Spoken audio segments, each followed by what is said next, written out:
आज 1 जुलाई को लोजपा अपने संघर्षों के साथ कुशलतापूर्वक 4 वर्ष पूर्ण कर लिए, जिसमें पार्टी का गठन 2020 में किया गया था और पार्टी 2021 में भारत निर्वाचन आयोग द्वारा पंजीकृत हुई, जिसमें पंजीकरण के पहले अपने संघर्षों के बदौलत त्रिस्तरीय पंचायत चुनाव में उत्तर प्रदेश के 70 सीटों पर जिला पंचायत प्रत्याशी उतरे और अपने बैनर तले 8 प्रत्याशियों को जीत भी हासिल कराया। और इसी क्रम में 2022 का विधानसभा चुनाव भी उत्तर प्रदेश में लड़ा गया, लेकिन सफलता नहीं मिली, जबकि संघर्ष लगातार जारी रहा।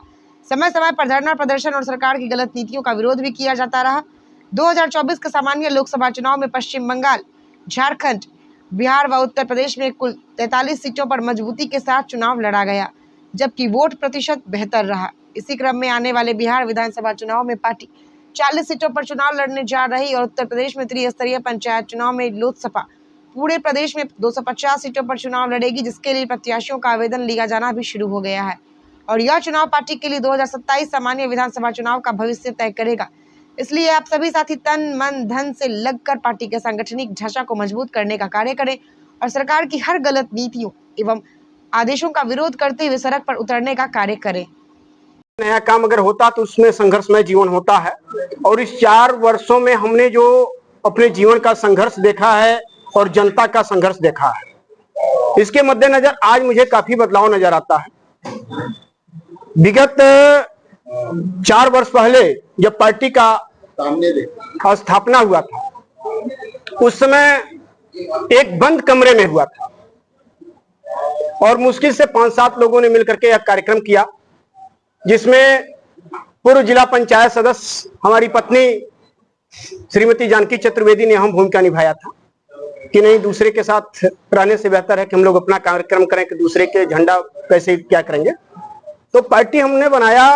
उस समय हम 17 सीटों पर जिला पंचायत चुनाव लड़े, 8 पे जीते, जिसमें नागराज, नागनाथ, सांपनाथ का कहावत सुने ही होंगे।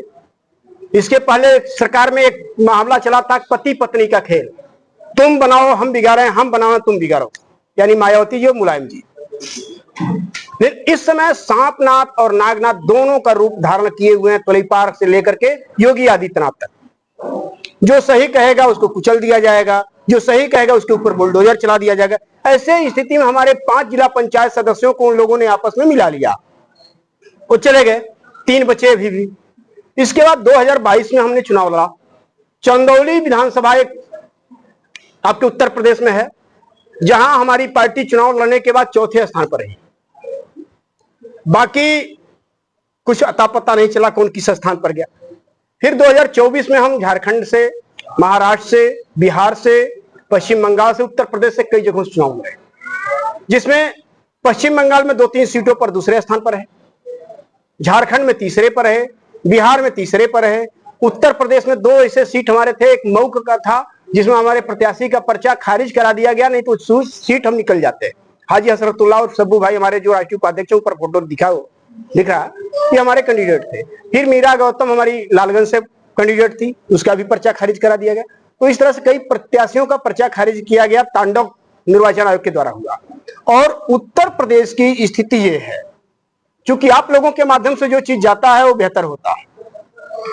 अन्य प्रदेशों में चाहे वो क्षेत्रीय पार्टी हो या पंजीकृत पार्टी हो या राज्य स्तरीय पार्टी हो, सबको कार्यालय, राष्ट्रीय अध्यक्षों को सुरक्षा और चलने के बाद प्रोटोकॉल मिलता है। लेकिन उत्तर प्रदेश जैसा भ्रष्ट प्रदेश आपके पूरे देश में कहीं नहीं है। क्या कर दी जाती है, उसके बाद उनके दरवाजे पर पुलिस चौकी बैठा दिया जाता। इसी के तहत हमारे पुराने साथी जैसे कवलजीत जी हैं, ये हमारे हेमंत भाई हैं, अशोक जी हैं, इन लोगों ने हमारी खबर बड़ी प्रमुखता से छापी थी। 2024 में 17 सितंबर को मेरे ऊपर जानलेवा हमला हुआ था, कुंज बिहारी गलियों को लेकर के। मैं घायल हुआ था, चाकू लगा था, तमाम प्रक्रिया हुई। आज तक सरकार के द्वारा कोई संज्ञान नहीं लिया गया कि यह आदमी मर जाएगा तो क्या होगा। सरकार ये चाहती है कि किसी तरह से, तो ये बदलाव रहा। श्वेता जी आगे का सवाल कुछ अगर जानकारी लेना चाहें तो बताएं। इस समय वर्तमान समय में पूरे देश में कहीं राजनीति हो ही नहीं रही है, सिर्फ द्वेष नीति, कूटनीति, भय नीति, भ्रष्टाचार नीति ये चल रहा है। जो जितना भ्रष्टाचारी है उतना ही बड़ा पद है। आप लोग जानते हैं कि लोग कहते हैं परिवारवाद कहीं नहीं है। मैं आपके लखनऊ के सांसद से पूछना चाहता हूं आपके माध्यम से कि बैनर में आपके बेटे का फोटो क्यों है? बिना किसी पद पर रहे आपके बेटे का नाम क्यों है? परिवारवाद नहीं है तो आपका बेटा विधायक क्यों है? आपके देश के गृह मंत्री से पूछना चाहता हूं आपके माध्यम से कि परिवारवाद नहीं है तो आपका बेटा जैसा बीसीसीआई अध्यक्ष क्यों? आपके देश के होनहार प्रधानमंत्री से पूछना चाहता हूं, परिवारवाद नहीं है तो आपका भाई प्रहलाद मोदी राष्ट्रीय कोटेदार संघ का अध्यक्ष क्यों?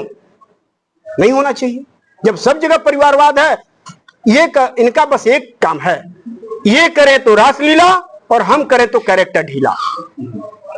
इससे अलावा इनके पास और कुछ नहीं है। सर, आज आप चौथा कि अभी महाराष्ट्र में जो चुनाव हुआ है उसमें राष्ट्रीय अघाड़ी दल एक बना था, तीसरा गठबंधन, जिसमें हमारा एक विधायक कोल्हापुर जनपद से जीता हुआ है जो हमारे गठबंधन का है।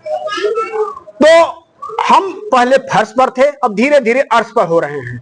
और आपके उत्तर प्रदेश में अगले साल त्रिस्तरीय पंचायत चुनाव हो रहा, जिसमें हम 250 सीटों पर चुनाव लड़ने जा रहे हैं। वर्तमान में बिहार में चुनाव हो रहा है, आगाज हो गया, अक्टूबर में चुनाव होगा, जिसमें हम 40 सीटों पर लड़ने जा रहे हैं। और 2027 में हम अपने पार्टी को की जितनी बड़ी हिस्सेदारी है उतनी ही भागीदारी होती है। हमारे पार्टी के बैनर में देखते होंगे आधा हरा है आधा केसरिया है, तो हम तो बड़े हुए भारतीय जनता पार्टी से ना, उसका बड़ा भाई हुए। अगर वो मेरे पास गठबंधन के लिए आते हैं तो हम विचार करेंगे, लेकिन हम किसी के साथ गठबंधन करने नहीं जा रहे हैं। एनडीए के लिए